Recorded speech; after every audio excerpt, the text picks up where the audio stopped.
Imagine the world our ancestors actually lived in, without a market, without an actual budget of resources, without a basket of goods in front of them, but just a landscape. A landscape where the question every day was not which of these options should I choose. It was instead, will the hunt succeed? Is there a water source on the way? Will the fruits be ripe? The concern was whether any resources would be available at all. What scarcity actually is in this world. It is not the abstract gap between unlimited wants and limited means that you see in the economic textbooks. Scarcity here is local and immediate. It is about this water source, the resources in this valley, this season. Jeffrey Hodgson makes this point sharply. Mainstream defines scarcity loosely. For any mortal degradable being, scarcity is always specific. It applies to particular entities in particular places at particular times. Notice too what our ancestors were going after. They were not chasing resources in the abstract. They were after warmth, water, food, shelter, and protection. The institutional economist Eric Zimmermann captured the implication in a phrase: resources are not, they become. A stone is not a resource. A stone becomes a hand axe when someone knows how to nap it. A plant is not a resource. A plant becomes food when someone knows it is safe to eat. Wild grass becomes nourishment only once someone learns to grind and bake its seeds. Resources are not the material things per se. They are relationships between what is in the world and what humans know how to do with it. And what our ancestors actually pursued was never the resource itself. Edith Penrose observed that it's never resources that matter, but the services that they can render. Not the wood, but the warmth. Not the spear, but the energy from it. Not the water, but the quenching of the thirst. Put those two ontological points together, and the central economic problem in the ancestral world comes into focus. It is not allocation, it is availability. Whether the resource service will be here when it is needed. The probability that any given resource service is available when and where it's needed is always less than 1. And almost everything we now call economic behavior is in fact a response to that. Look carefully at what our ancestors actually did, and you can see a small number of distinct ways of working on that probability. 5 of them stand out, in fact. Our ancestors tried to use fewer resources to accomplish what they needed. We call it cost reduction. It is not the neoclassical idea of choosing among foregone alternatives. It is the simpler and deeper fact that fewer resource units mean fewer points at which the world could fail us. They increase the number of paths by which a resource service could reach them. They moved across the landscape following game, water, and seasons. They diversified what they drew on, so that the failure of one food did not mean hunger. Later on, they began exchanging, benefiting from specialization and differential success in obtaining resources. These are different surface behaviors, but they serve one purpose: access increase. More routes to the same end means a higher chance that at least one of them delivers. Our ancestors learned to store for future needs: pieces of dried meat, stored grain, and even stored fat in our body itself. Accumulation buys time. It turns a moment of plenty into insurance against a moment of scarcity that has not yet arrived. They learn to swap one resource service for another. When the calories from one animal could not be found, they could hunt other animals, they could gather plants and have other type of foods. When wood was scarce, they burned bones.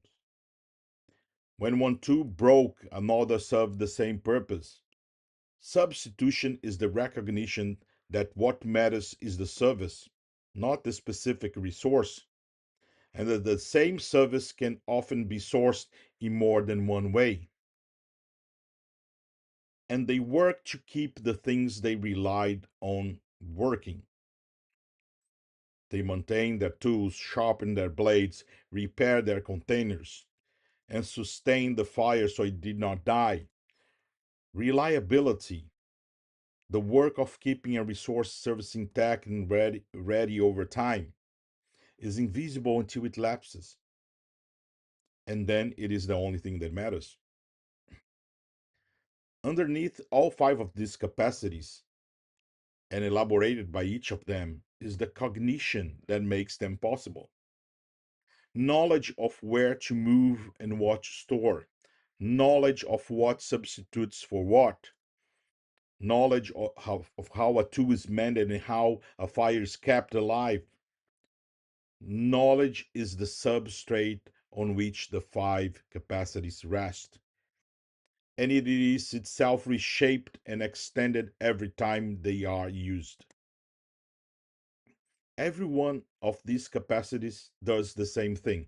It pushes the probability of availability closer to one. It makes the world more reliable than it actually is. And this gives us a working definition.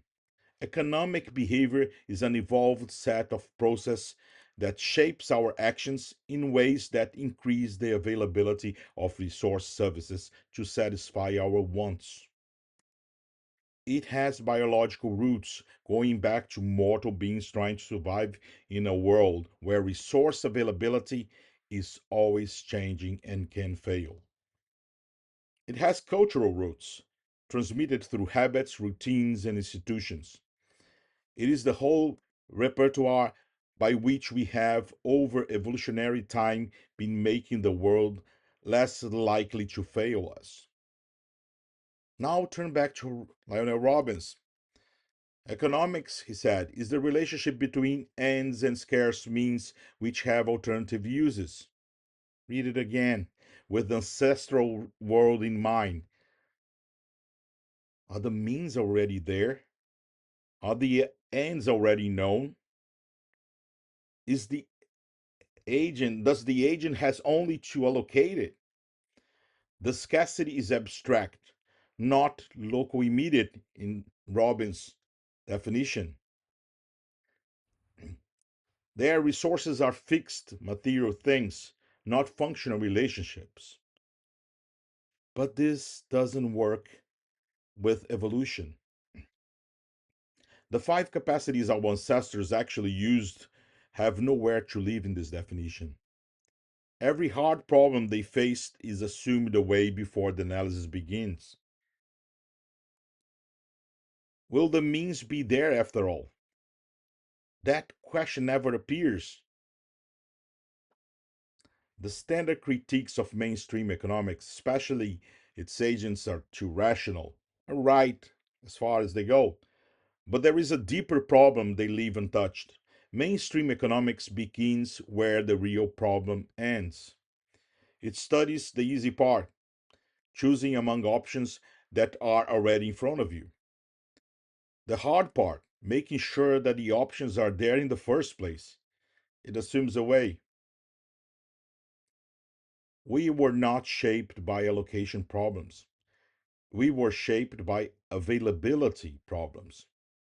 Our cognition, our institutions, our culture, our cooperation are not adaptations for choosing efficiently among abundant options. They are adaptations for surviving in a world where the next meal, the next tool, the next ally is uncertain. So, if we want an economic theory that fits what evolution actually shaped us to do, we cannot start with allocation. We have to start with availability. Before we close, here are the points to take with you. Scarcity is local and immediate, not the abstract gap in textbooks.